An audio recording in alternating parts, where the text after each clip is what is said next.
Trigger warning for the following topics for this video: grooming, mentions of sexual assault, and harassment.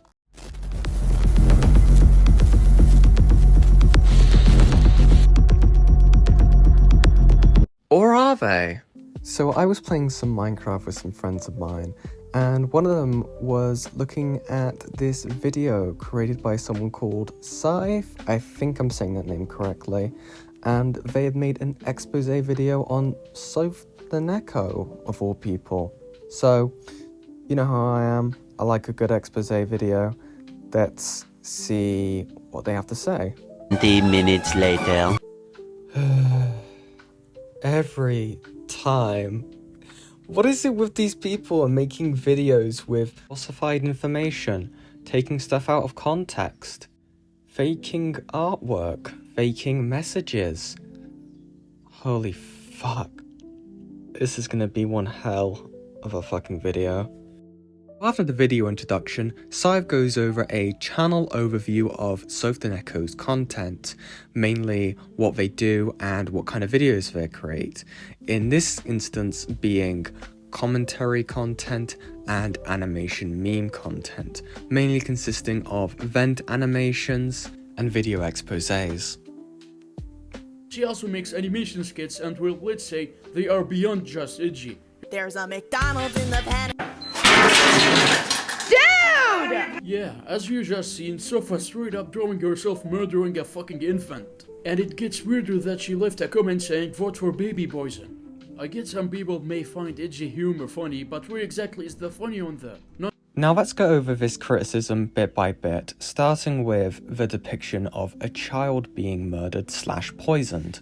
As we can see by the warnings of this video, you can see that it clearly states this animation contains murder and graphic violence. And no, the character isn't an actual baby, it's supposed to represent a friend, feeling as if they're babysitting their toxic friends.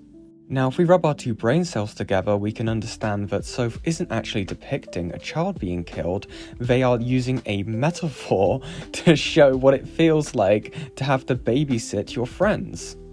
Now, is the depiction of this feeling quite graphic? Sure, but if you think about it, Soph isn't going to actually want to kill their friend, and even if they were being depicted as a child, well, it pretty much reinforces that. If depicts them having to babysit a friend and depicting that friend as a child. You wouldn't hurt a child, you wouldn't kill a child, would you? And that may be how Soph was feeling in regards to this friend, this anomalous friend, if this is meant to be depicting them in this situation. Because you can't exactly go around and beat up your friend. Like, come the fuck on. And the joke in the comment that they pinned probably has something to do with the fact that they clearly stated in the warning of this description, within the literal first 1 second of the video, that they are not depicting a child being killed. Influence, nothing too bad, right? Well, from what I noticed, she depicts people she encountered in real life on her animation videos a lot. You still got like this part of your finger left! Oh no, an animation meme creator added someone from their real life into an animation meme as event piece. Next. Now we're on to the movie review part of the video. Listen, I'm not going to sugarcoat it. I don't really care too much about the movie review. You're free to have your opinions about someone else's creation, even if they are idiotic as fuck, but I think there's a bit more of a there's a few more pressing allegations in this video than me critiquing someone's movie review, aside from this gem. Yeah, Maggie turned out to be a traitor who wants to get self-gain by getting the clan for herself and outing Soph as a traitor. I mean, she's a child diddler, not a traitor. There's a difference, man. Now I'm just going to assume this was some sort of poor attempt of a joke, but considering the allegations that you're putting forward in this video, I don't really think that's needed. I know you made some race jokes in the movie review segment of the video. Good on you, I guess. Fucking hell. Huh? What? Oh, fuck.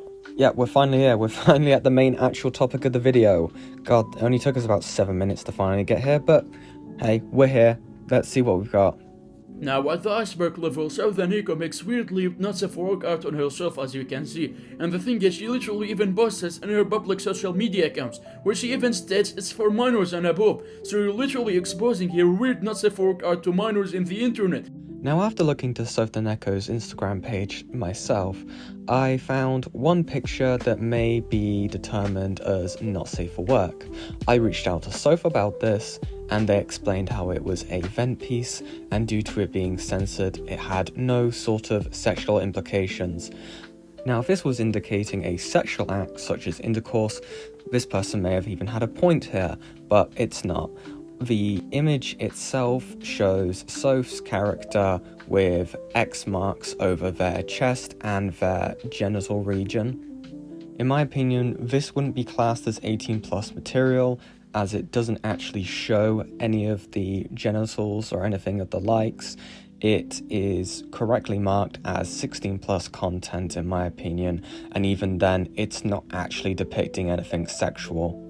The biggest criticism you may have about this is that it shows partial nudity. However, if this was sexually explicit artwork and it was classed as breaking the Instagram's rules and TOS, then it would have been taken down by now. Says how much she wanted to beat up and murder a kid in a fucking live stream. I feel like it's necessary, but anyway, I was walking and because I was having a bad day, my reaction was so edgy. But this kid, he looks at me and he goes, and he says to the person he's on the phone with, "There's a cat girl with a galaxy backpack, a big fluffy tail, and a baseball bat." And the edgy reaction is I fucking stopped like an anime character in my tracks. My back turned to him and I just paused. And then he goes, she just stopped in the middle of the road. And then I got a little confused because I was like thinking to myself, I'm on the sidewalk. and then I just continued walking. Like I had that kind of like, I felt like I could like feel it on my face, like my face. The expression of just fucking anime protagonist, like there's shadow over my eyes. And I was just holding back the urge to say fuck off. But I just kept walking, and then he went meow, all mockingly, and went meow, meow, and I just kept walking. It was the weirdest experience. I turned Soph into Killer Cat Girl so she can get strong. Imagine, I just goes, Literally, that is not okay whatsoever. Cosplaying in public is embarrassing, and wanting to fucking murder a kid over his disregard over you is more humiliating. Am I insane for thinking that getting annoyed at someone for harassing you on the street, even if they are a child, may, I don't know, make you feel really fucking pissed off? Sure, you may later on feel like, oh, I wish I could go ahead and do something like, you know, take action and defend myself against these people who are harassing me, but you're not actually going to do it. Soph never actually did it. It is literally a thought crime, and I thought that we got really annoyed about those.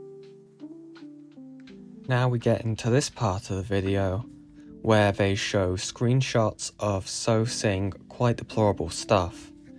I'm just gonna let this part play out for you. As time went on, I gained her trust, got in private group chat she engages a lot in. This is where it gets interesting. As she gets comfortable in that group chat, she shows her second personality. Oh, if you don't know, Soph herself literally proclaims she has a borderline personality disorder, and you will see very soon she indeed does have it. Which basically where she acts edgy, bidolarbing is basically trying to act like a pedophile for the fun of it, even though it's not really funny at all. And her weird bidolarb messages keep getting progressively worse and worse, and you know, she makes tons of weird not safe for work art on minors from what I've seen as well. Now, after seeing these horrible screenshots and the artwork depicted, I reached out to Soph and asked them to explain to me what the hell happened and why they said all these awful things and drew this horrific artwork. Oh, what's that? Yeah, no, the screenshots were faked. Yeah, no, this group has been doing this to quite a few different YouTubers in the past. It's overall quite disturbing to read through. This group seems to just have a massive hate boner for the commentary community and the smaller groups around it, and can't seem to bother to actually look into people who should be being called out and instead resort to innocent people. Using the guise of the video being for educational purposes, when in reality all they're doing is using fake screenshots, fake information, and using fake artwork. Yep, you heard that part right. Now, the two drawings you can see on screen weren't actually made by SophtheNeko. They were made by the pedophile and quite dangerous individual known as Glitterpop. Glitterpop, a very dangerous pedophile and abuser. SophtheNeko has an entire 1-hour video on them on their channel, that I recommend checking out if you wish to learn more about this person and the awful things that they have done. Now, the important thing to note here is that these drawings weren't actually done by Glitterpop specifically, but Glitterpop did ask their child victim to draw these drawings for them. Now, I don't need to specifically state it, but do not harass this individual. They are a grooming victim and they are a minor. They are a victim and they should not be harassed. It is Glitterpop who is at fault here and should be put beneath the fucking jail. Another aspect of Saythe that I find interesting is he clearly has an issue with people doxing people, being manipulative, and for faking screenshots, as seen in this video here. That pedophile lurking in the internet. I'm going to show you instances of anti-troll lying, making fake screenshots and more. Now, if you guys aren't aware, anti-troll as of recently started making fake screenshots with Barlow, and other people I'm probably not even aware of. What I'm going to show you will just simply prove anti-troll is just a lying piece of shit manipulator that's not to be trusted. We love a bit of irony, don't we? Given that's what you've done in this exact video. I'm sorry, but you kind of ruin yourself as a credible source if you're faking information to make a point about someone. And that's without me going into your awful language that you use to describe SophtheNeko, claiming that you want to her. Now, this next part's an absolute nightmare to go through due to what they're actually saying in the video being unrelated to the actual screenshots on screen. But hey, let's give this a go then, shall we? You see, Saythe is a extremely stupid, gay 13-year-old furry animator who's most recognizable with their epic Grinch persona. They got groomed by Neko Zuna. I didn't mean to make that rhyme. They got groomed by Glitterpop. Probably because SophtheNeko let it happen, and she's just a very shitty parent. Do you want to back that up with a source? My source is that I made it the fuck up. Ah yes, a grooming joke. Very classy. I'm sorry, but how can you pretend to even care about this person allegedly being a pedophile or defending them when you have these kinds of jokes in your video? Let's compare the victim to the groomer. What an absolutely amazing thing to say. I too do this when I go ahead and approach a grooming victim. I don't know why she adopted Saythe, but anyways. A source you'd like to cite about Soph adopting this person? Or when you say adding them to their Neko cult, do you mean their fan base? Because sure, Saythe is in Soph's fan base, but big fucking deal. That wasn't the end of the groomers. Apparently, all thanks to SophtheNeko, Saythe doesn't know any better and probably just jailbaits legal adults on Discord and shit. Why don't you clear your nose before you start making baseless accusations about people? Again, we're going with probablys here, and maybe they do this. You can't go around and throw around baseless accusations like that in a video like this. Up until this point, you've been trying to present everything in this video as fact, but now we're running into hypotheticals now? This guy's credibility is basically in the water considering everything that I've shown up until this point, but come the fuck on, you're just making shit up again. As you can see, she even flexes her pedophilic relationships. She also, what the fuck does it say? She also said everyone was aware of this, meaning it was completely tolerated. Now, the screenshots that they used here and provided were from when Saythe was still coming to grasp with the fact that they were being groomed, and thus making excuses and defending it for their own mental health can only be assumed. It is a very terrifying thing to go through to realise that you are being groomed for someone that you care deeply for, and don't understand the warning signs of when you are being manipulated and you're in a dangerous situation and a bad relationship with someone. Obviously, the insinuation here would be that Soph did nothing about this, but we will go into that in a moment. Soph and Saythe were doing some mother and daughter experiment. Evidence shown. Next. Yeah, no, this is going to be the case for a lot of this part of the video, so I'm going to be skipping through a lot of it. Feel free to watch the original video, but everything that I don't really show in this is either not important or is not true, not backed up with evidence. She knew that Saythe is just a dumb 13-year-old who doesn't know any better. Because, SophtheNeko is a pedophile. Anyways, it's just, what the fuck does it say?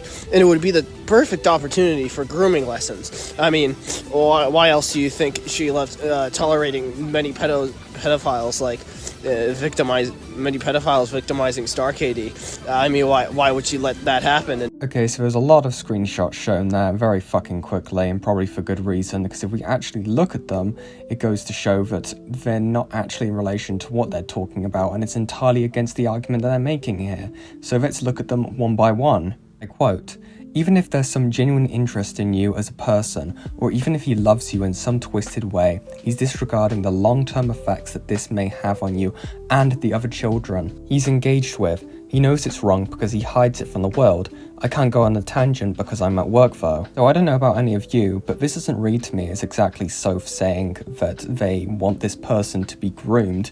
This is someone trying to talk down someone and explain the situation that they're in.